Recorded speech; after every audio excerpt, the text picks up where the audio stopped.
నగిపోదురుగాక నాకేటి సిగ్గు, నా ఇచ్చయేగాక నాకేటి నెరుపు అని ఒక మహాకవి అన్నాడు. మై డియర్ ఫ్రెండ్స్, నేను మీ ప్రియా చౌదరి.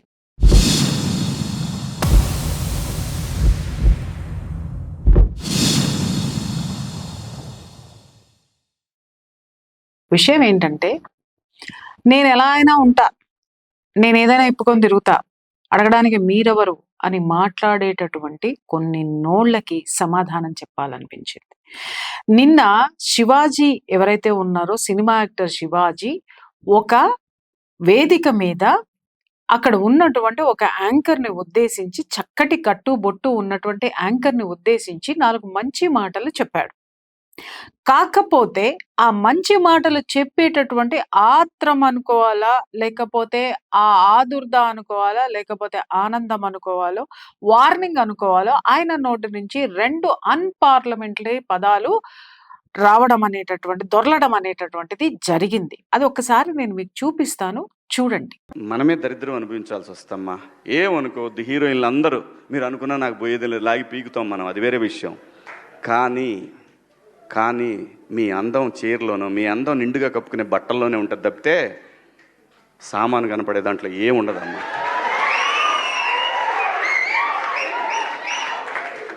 అవి వేసుకున్నంత మాత్రాన చాలామంది చూసినప్పుడు నవ్వుతూ అంటారు, కానీ దేద్రముండ ఎలాంటి బట్టలు ఎందుకు వేసుకుని కాస్త మంచి వేసుకోవచ్చుగా, బాగుంటావు కదా అనాలనిపిస్తుంది లోపల. అనలేము. అంటే మళ్ళీ స్త్రీ స్వాతంత్రం లేదా, స్వేచ్ఛ లేదు. స్త్రీ అంటే ప్రకృతి, ఎంత అందంగా ఉంటే అంత గౌరవం పెరిగిద్ది. ఈ ప్రకృతి అద్భుతంగా ఉంటుంది.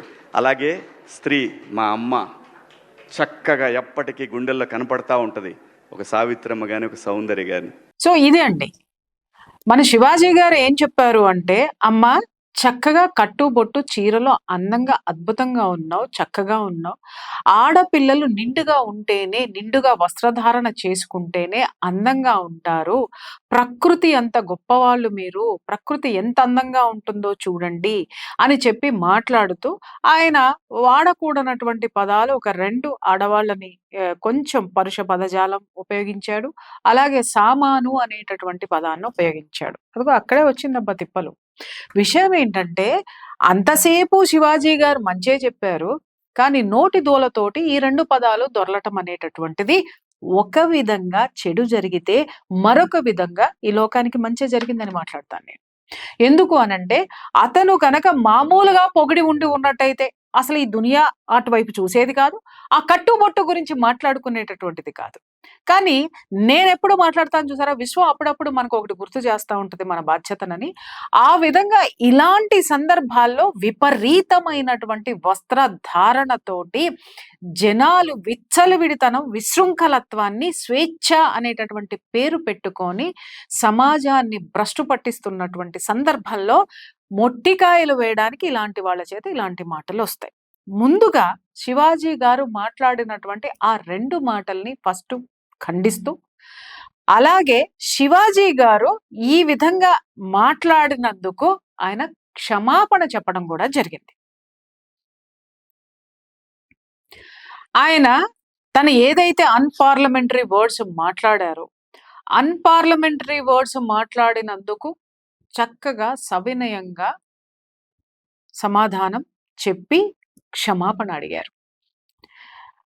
ఇక్కడ విషయం ఏంటంటే, 2 గొంతుకలు మాత్రం ప్రపంచంలోకి వచ్చేసాయి. ఆ 2 గొంతుకలను బలపరుస్తూ మరికొన్ని గొంతుకలు వచ్చినాయి. అవి ఏంటి అంటే, నువ్వెవడు మాట్లాడడానికి, ఎవరిష్టం వాళ్ళదండి, వాళ్ళు వేసుకుంటారు, వేసుకోరు, వేసుకోకపోతే ఏమైందండి, వేసుకుంటే ఏం జరిగిందండి అని మాట్లాడిన క్యారెక్టర్ ఒకటైతే, ఆ క్యారెక్టర్ ఎప్పుడు గుడ్డలు కూడా తీసుకునే కనపడుతుంది, అరాకొర గుడ్డలు వేసుకుని మాత్రమే కనపడుతుంది.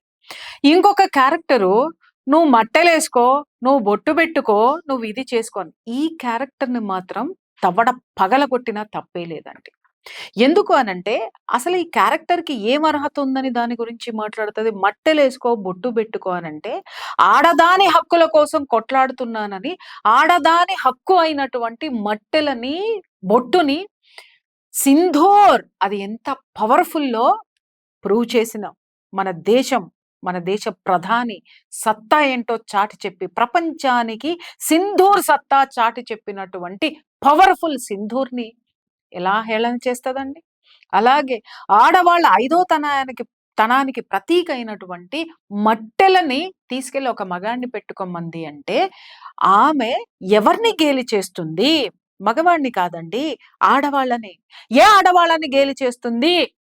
ఏ ధర్మాన్నైతే ఆచరించాలని మేము మొత్తుకుంటున్నామో, ఏ ధర్మం మరుగున పడిపోయిందని మొత్తుకుంటున్నామో, ఆ సనాతన ధర్మాన్ని కాలరాయి వేయడానికి ఇలాంటి విషపు పురుగులు, కలుపు మొక్కలు ఎదుగుతున్నాయి ఈ సమాజంలో. ఈ కలుపు మొక్కల్ని కూకటి వేళ్లతో పెకిలించాల్సినటువంటి అవసరం మాత్రం ఉంది. మామూలుగా వాళ్ళిద్దరూ మా ఇష్టం మేమేమైనా ఇప్పుకుంటామంటే నేను కలగ చేసుకునేదాన్ని కాదేమో గాని, సింధూర్ గురించి మాట్లాడింది చూసావా? నువ్వు పెట్టుకో.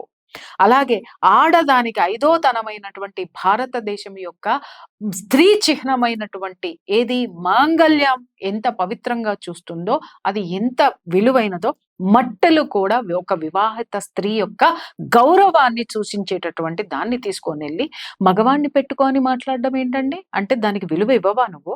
దాన్ని ఎలా పడితే అలా ఎవడ పడితే వాడు వాడేసుకోవడమేనా? అతగాడు మాట్లాడింది, అమ్మా మీరు బాగున్నారు, మీరు ఇలా ఉంటే బాగుంటారు, మీరు ఇది పరిధి దాటి ప్రవర్తిస్తే ఒక్కొక్కళ్ళ మనసుల్లో ఇలాంటి భావాలు ఉంటాయని పచ్చిగా చెప్పాడు అతను. అతను కూడా సినిమాకి సంబంధించినటువంటి వ్యక్తే. శివాజీ కూడా సినిమా యాక్టరే. అతను కూడా హీరోయిన్లతోటి చిన్న చిన్న బట్టలు వేసుకొని డాన్సులు చేసినటువంటి వ్యక్తే. కానీ ఆ ఇండస్ట్రీలో ఉన్నటువంటి వ్యక్తే. కానీ అతగాడే మాట్లాడాడు ఈ మాటలు అనంటే ఒక్కసారి అర్థం చేసుకోండి, ఇలాంటివి ఎంత వైపరీత్యాల కింద తయారైనయో, ఎంత విశృంఖలత్వం, ఆ సినిమా వాళ్లే తట్టుకోలేనంత విశృంఖలత్వాన్ని స్త్రీ జాతి ప్రదర్శిస్తున్నది కొంతమంది. అది అలాంటి వ్యక్తి తట్టుకోలేకపోతే మధ్యతరగతి కుటుంబాలు ఎక్కడ? దిగువ మధ్య తరగతి కుటుంబాలు ఎక్కడ? అలాగే బిలో పవర్టీ లైన్ లో ఉన్నటువంటి వాళ్ళ బ్రతుకులేంటో ఈ రోజు మీకు ఈ క్యారెక్టర్లకి ఏమన్నా తెలుసా? వీటికి ఏముందండి, ఏ పనైనా చేసుకుంటాయి. ఏ పనైనా సరే చేసుకుని, ఏ పని అంటే మీరు ఏ అర్థాలు తీసుకుంటే మీ కర్మ, మీ జాతి, మీ దరిద్రం. మీకు డబ్బులు వస్తాయి, లేదా ఆడ కూర్చొని ఆ ఏది చేసినా చేయకపోయినా ఇన్స్టాలో ఒక 4 పోస్టులు పెట్టేస్తే కూడా వీళ్ళకి పైసలు వస్తాయి. ఎందుకంటే వీళ్ళు ధర్మాన్ని అమ్ముకునేటటువంటి వ్యాపారవేత్తలు. సనాతన ధర్మానికి తూట్లు పొడవడానికి వచ్చినటువంటి ఒక దరిద్రమైనటువంటి కల్చర్ని ఈ దేశంలో పరిచయం చేయడానికి, పరిచయమైనటువంటి కల్చర్ని ఇంకా ఇంకా వేళ్ళూనుకుపోయేటట్లు చేయడానికి ఉపయోగపడేటటువంటి ముళ్ళు.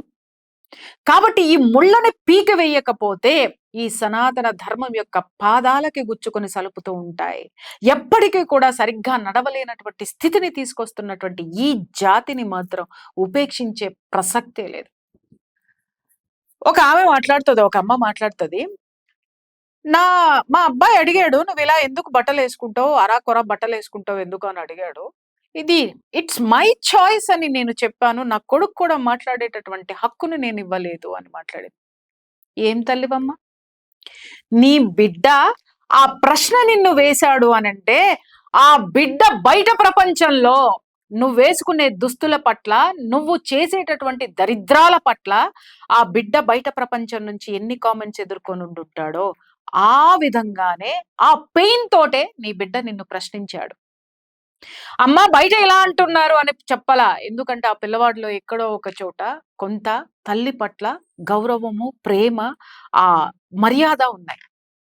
అది నీకు ఇచ్చి అడిగినప్పుడు దాని అర్థం ఏంటి? ఆ బిడ్డని ఎందుకు అడుగుతున్నావు అని అమ్మల్లా ఇట్స్ మై చాయిస్ అని చెప్పిందంట. అంటే ఎన్ని సంవత్సరాలమ్మా నీకు? ముడ్డి కిందకి 40 ఏళ్ళు వస్తున్నాయి నీకు. 40 ఏళ్ళు వచ్చిన నువ్వు వీపు లేకుండా జాకెట్కి వీపు లేకుండా వేసుకొని తిరిగి ఇంత వెడల్పును చూపించుకుంటూ తిరుగుతావు. ఇక ఒంటి మీద గుడ్డలు ఏముంటాయో ఏముండవో తెలియదు. స్విమ్ సూట్ లో కూర్చొని నీ భర్తతో ఉన్నావు తప్పులేదు, నీ బిడ్డలతో కూడా ఉండి అలాంటివి పెట్టి నువ్వు బయట ప్రపంచంలోకి వదిలి భారత స్త్రీ ఎలా ఉంది అని చెప్పడానికి ఇన్స్టాగ్రాముల్లో పెట్టి చీరలు కట్టుకున్న ఆడవాళ్లను కూడా చులకనగా చూసే స్థితికి దిగజారుస్తున్న నీలాంటి దిగజారుడు స్త్రీలని తన్ని తరిమే రోజులు దగ్గరలోనే ఉన్నాయి.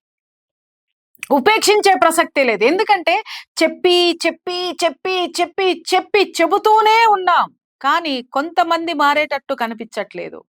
ముందు ముందు ఈ మా యొక్క ధోరణి ఎలా ఉంటుందో, అలాగే మా యొక్క తిరస్కృతి ఎలా ఉంటుందో మీ పట్ల ఖచ్చితంగా చేతల్లో చూస్తారు. ఎందుకంటే మిమ్మల్ని ఇలా వదిలేస్తుంటే భారత రాజ్యాంగం మీకు మాత్రమే స్వేచ్ఛనిచ్చిందని మాట్లాడుతున్నారు. అలాగే నువ్వు అశ్లీలత్వాన్ని చూపిస్తే చూసే స్వేచ్ఛని నాకివ్వలా. ఇచ్చే స్వేచ్ఛని నీకిచ్చింది. చూపబడే స్వేచ్ఛని నీకివ్వలేదు. అది గుర్తుపెట్టుకో. నువ్వు నాకు కనిపించావనుకో, నేను నిన్ను ఎన్ని విధాలుగా ఇరిగించొచ్చో అన్ని విధాలుగా నేను చట్టపరంగా నేను ఖచ్చితంగా చర్యలు తీసుకోవచ్చు. అతి తొందరలో ఇవే జరగబోతాయి. Underline this point. స్వేచ్ఛ, తర్వాత భారత రాజ్యాంగం గొడ్డలోడ తీసుకుంటానికి రాజ్యాంగం రాయలేదమ్మా. పవిత్రతని, భద్రతని ఇచ్చింది రాజ్యాంగం, గుర్తుపెట్టుకో. రాజ్యాంగం తీసి చూడు. వేరే ఏ మతానికి సంబంధించినటువంటిది, భారతీయ సంస్కృతికి, భారతీయ హైందవ ధర్మానికి సంబంధించినటువంటిదే భారత రాజ్యాంగంలో ఉంటుంది. శ్రీరాముడు, శ్రీకృష్ణుడు వీళ్ళందరూ భారత రాజ్యాంగంలో చోటు చేసుకున్నటువంటి అద్భుతమైనటువంటి సనాతన ధర్మకర్తలు వాళ్ళు. అలాంటి రాజ్యాంగంలో స్వేచ్ఛ గురించి నువ్వు మాట్లాడతావా? రాముల వారి కాలంలో నీలాంటి స్వేచ్ఛ లేదు. కృష్ణుడి కాలంలో నీలాంటి స్వేచ్ఛ లేదు. కలియుగంలో కూడా లేదమ్మోయ్.